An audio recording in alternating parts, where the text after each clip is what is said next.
Hi అండి అందరికీ. మా మ్యారేజ్ డే శివరాత్రి రోజు వచ్చిందండి. అందుకని ఆ రోజు నాన్ వెజ్ తినలేదు. అందుకని చెప్పి మా బావ నా కోసం చెర్రీ కోసం చికెన్ తీసుకొచ్చాడండి.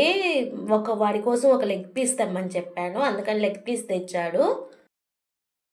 దాన్ని నేను ఫ్రై లాగా చేద్దామని చెప్పి లెగ్ పీస్కి ఘాట్లు పెట్టించుకొచ్చాడండి. దానికి ఉప్పు, కారం, పసుపు, అల్లం వెల్లుల్లి పేస్టు, కాస్త కార్న్ఫ్లవరు, ధనియాల పొడి, కొంచెం జీలకర్ర పొడి, కొంచెం గరం మసాలా పొడి 3 కలిపేసి వేసేసాను. తర్వాత కొంచెం నిమ్మరసం వేసి నీట్గా కలిపేసి ఫ్రిడ్జ్లో ఒక హాఫ్ అన్ అవర్ పెట్టాడండి. తర్వాత ఆయిల్లో అటు ఇటు దిప్పుకుంటూ ఫ్రై చేసుకున్నాను. అంతేనండి, సింపుల్గా టేస్టీగా ఉంది.